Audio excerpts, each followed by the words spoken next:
Sa kalagitnaan ng romansahan, biglang may kumatok sa pinto at nagulat kami. Dumating na pala yung parcel ng tito niya! Hala ate, ang aga mo! Malamang! Malamang! Maaga nga nag-post! Ayaw nyo pa! Charis. Pero seryoso, bakit nyo lagi sinasabi na hala, ang aga mo naman mag-post? Ayaw nyo ba? Pwede naman ako hindi mag-post. Nakakaloka kayo. Bak napansin ko kahit anong oras. Wala. Ang dami pa din nagsasabi, hala ang aga, hala ano, hala ganito. Bubu. Pero, another day, another episode of exposing your ka-air Vulcan Homens. Pag may nakita pa akong comment na gano'n na auto-block sa lahat ng sokme. Ito na. Hello ma, lagi kitang napapanood sa Blue App. So, itong kwento ko is nangyari when I was senior high school. Nung time na kasi na yon, may naka-talking stage ako. Ang baba naman ng tingi. Ayan. Matagal na kaming magkakilala. LM pa lang ako, pero naging mag-classmate kami ulit nung nag-senior high school na kami. So, naging magka-talking stage na nga kami ma. Lagi kaming may practice noon. Since senior high nga, alam mo na, di maiiwasan ang inom at gala, ganon. Time after ng morning practice namin, dapat talaga may pasok kami ng afternoon. Pero syempre, fok-fok nga ang babae na to, nag-cutting siya. At napag-usapan namin ng ka-talking stage ko na doon na lang kami sa kanila since bawal malaman ng iba naming kaklase na magkasama nga kami. Ganon. Ano nga ma? Pagdating namin sa kanila, sakto nagsabi yung tita niya na bantayan daw yung bahay kasi aalis. At hintayin namin yung parcel na darating. By the way, dalawa lang sila ng tito niya ang nakatira sa bahay na yun kasi broken family siya. After nun, umalis na yung tito niya and kami naman kumain. Ay, tas magkakainan after. Charis, yun nga, kami naman kumain. At syempre, ano pa ba? Nagharutan, lambingan. So, kaharutan, umabot na sa, alam mo na, romansahan. Ayan kayo, senior high pa lang. Charis, niroromansa niya ako. Syempre, siya ang nasa top. Sa kalagitnaan ng romansahan, biglang may kumatok sa pinto at nagulat kami. Dumating na pala yung parcel ng tito niya! Sabing gano'n. So ayun, nagtawanan kami at tinuloy na niya ang romansahan. Syempre, pokpok tayo eh. Di naman pwedeng nag-cutting tayo tas ganun-ganun na lang yun dahil may kumatok. Ay, very no-no. Sabing gano'n. So tinuloy na nga ang ka-airvogan. Nung nilabas niya na yung nota niya, ma, nagulantang ako kasi ang haba at ang taba. First time ko yun. Naiisip ko palang na ijojosok niya, nasasaktan na ako. Nung nilaway-lawayan niya naman, ijojosok niya na sana, nagulantang kami at may nagbubukas ng bintana at nung kurtina ay nagbubukas ng bintana at nung kurtina. Parehas kaming napatulala at nagulat nang may biglang bumagsak na parcel tas biglang nagsasalita sa harap ng pinto yung rider na, "Boss, di na ako kumakatok. Hinulog ko na lang yung isang parcel sa bintana. Kanina kasi nung unang katok ko, narinig kita sabi mo dapat mamaya na ako dumating kasi may ginagawa kayo." At umalis na yung rider. Atake yung rider, nakiramdam. Katitigan na lang kami at natawa parehas pero tinuloy pa rin namin yun. Sayang naman kasi, sabing gano'n. Bakla kayo, atake kayo, siguraduhin yung pagka nag-aantay kayo ng parcel, aantayin nyo bago kayo magbonahan. Diyos ko kayo, nahiya tuloy yung rider. Yung rider na yung nahiya sa inyo. Sino? Abangan nyo pa, mag-skin prep lang talaga ako kasi magme-makeup ako at mag-ayos ako. Siyempre sasama kayo sa akin. Kahit saan ako magpunta, kasama kayo sa akin. Alam nyo yan. At abangan ang mga susunod pa nating gagawin. Lang ba? Tapos, nung bumalik siya, di syempre lumabas siya, tapos bumalik sa akin. Bakla, sabi niya sa akin, umubo daw siya ng may dugo. Hi be, another day, another episode of exposing your ka-airvogan Homens at bakla, hindi ko na mahanap kung sino yung nag-request nito pero gagawin natin, magkakabit ako ng lashes habang nagkukwento ako. Ayun nga, at ito ay pinamagatang muntik na sa ibang langit pumunta. Bakla, sa title pa lang, lahat tayo nanginginig na parang, Gano? Hi ma, I've been watching your videos ever since. Huge fan. Sana all huge. Sana yung nota din. Charis. So ito na nga, last year, 2025 lang to, mga August, ganon. LDR kami nung partner niya daw. 18 years old ako habang siya is 20. So ayun nga, 2 hours lang yung biyahe ko papunta sa apartment niya. Gamitin pala natin tong lashes ng Coco Winnie. Tignan yung itsura niya. Wispy lang. Ito yung mga malalaking part, tas ito yung mga maliliit. So ito yung ilalagay natin sa outer, then ito sa may papuntang inner. Ganan. So ayun nga, 'di ba? Bumiyahe nga siya papunta sa apartment ng partner niya. Oo ma, ako yung pumunta.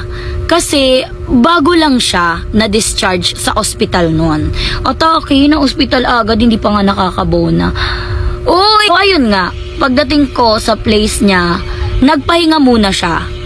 Then, ilang minutes, after nun, nagsimula na kaming, syempre, ano pa ba yung gagaw? Nung hinubad niya na yung boxers niya, ang laki, 6 inches yung nota niya. Tapos, mahaba daw at mataba. Malamang 6 inches yon. Alang namang 6 inches tapos maliit. Gusto mo yon? Gano'n. Bakla talaga namang ang ganda nung lashes. Sobrang plakado ng bakla. So, ayun nga ma.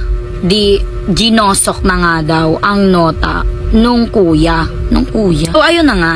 Ginosok niya na ang kanyang nota. Bakla, kalahati pa lang. Pero ang sakit na. Tapos, nung nasa climax na kami, umubo-ubo siya bigla, ma. Tapos, jumosok siya sa CR. Iniwan niya ako na nakabikangkang. Tapos, nung bumalik siya, syempre lumabas siya, tapos bumalik sa akin. Bakla, sabi niya sa akin, umubo daw siya ng may dugo. Takot na takot ako noon kasi what if ma-dead siya? Tapos yung reason is bonahan.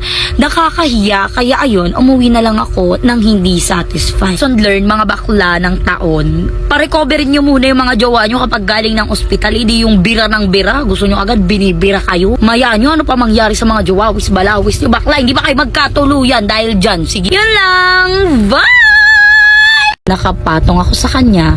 Pagkatapos, dinog style niya ako nang biglang narinig namin na may naglalakad sa hagdanan paakyat. Another day, another episode of exposing your ka-airbogan homies. Atake! Bakla, literal na atake ang homens ngayong araw dahil about lang naman ito sa SK. Napapanood! Atake na. Gusto ko lang rin i-share ang aking experience. Hindi ko alam kung mapapansin mo ako, pero ito na nga ang chismis ng ka-airbogan ng babae na 8 years. At story namin to ng ex kong SK. Nagkakilala kami dahil yung boyfriend ng best friend ko ay best friend nitong SK. At nireto siya sa akin, to make story short, birthday ng BFF ko. At invited kami pareho ni SK. Nanliligaw na pala siya sa akin that time ha. Tapos nung nagpaalam ako na uuwi na ako, Mima, bigla siyang nag-joke na isama mo nga ako kung matapang ka. Wow! Grabe yan! Ayun na nga, sabay inasar din ako ng mga mutual friends namin. So ako Mima, tapang-tapangan rin. Ayun, nagsabi ako ng sige. At pauwi na nga ako Mima. Kasama ko si SK. Tapos chinat ko ang ate ko na may kasama ko pauwi. Boy best friend ko. Atake! Ayun naman at umokay siya. At nakauwi na nga kami at nag-orlok. Pagkagising namin ay tinulungan niya ako mag-ayos ng kwarto. At pagkatapos ay humiga ulit kami. Nagulat ako Mima nang bigla siyang pumasok sa kumot. At bigla niya akong sinup-sup Marina. Ganon! Nagulat ako dahil first time ko yon. At hindi pa kami. Hindi na lang ako umimik dahil nasasarapan din ako Mima dahil ang galing niya. Tas ito na nga Mi, Pagtapos niya akong isubsubmari, lumabas kami ng kwarto dahil ang awkward. Nasa sala rin ang ate ko. Dalawa lang pala kami ng ate ko na nakatira sa bahay dahil nasa province ang parents namin that time. At nahalata nga ni ate na sweet sa akin si SK. Atake! At nang maghapon na, umuwi na si SK at tinanong ako ng ate ko kung boyfriend ko yun. Kasi alam niya na more than friends na kami. At umamin na ako for make story short. Bakla to make the story short ata yun. Atake. Kami na nga nito ni Mr. SK. Pumupunta na siya sa Baler at may digmaan na nangyayari sa amin. Ito na ang exciting part, Mima. Kumapit tayong lahat. Brace yourself.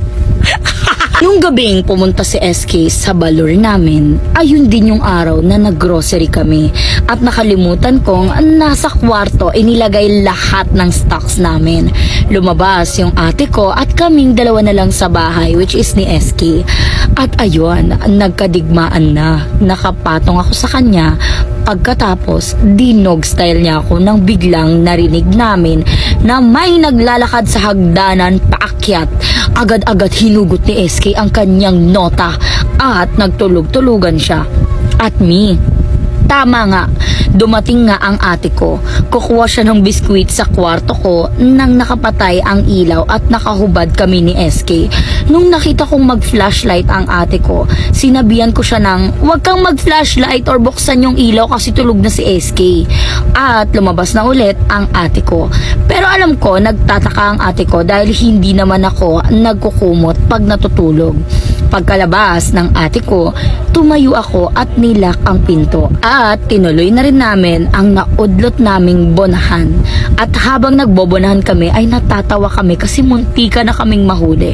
By the way, Mima, 17 years old ako noon kaya kabado kami. Mga minor de edad naman! Atake yung mga kwento nyo bakla. Laging minor de edad. Ako yung napapagalitan ng mga boomers dito eh. Parang dapat ko bang iban kapag gano'n? So, ayun lang no. Magbabasa pa tayo ng iba't ibang comments. Yan lang.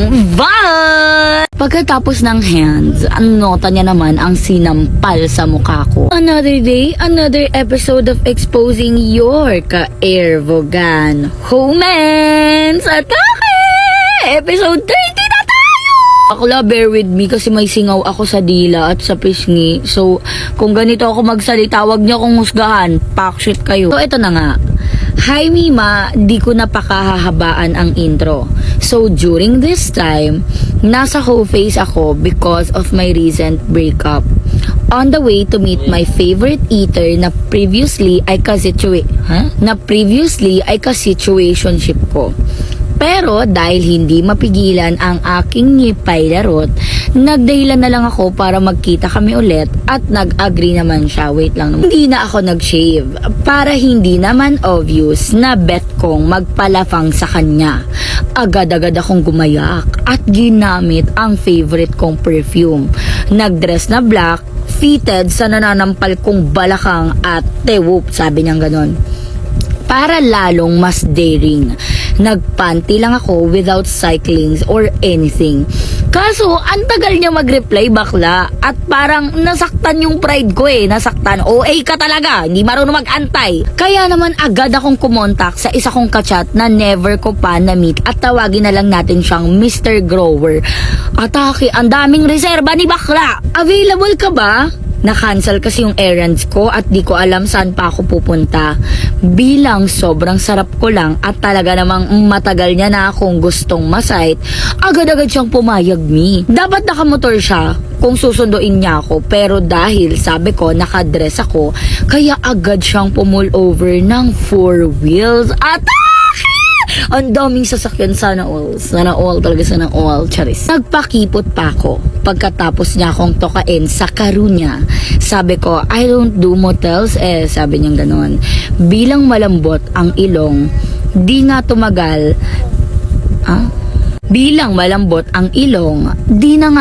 ang pulong at dinala na niya ako sa motel.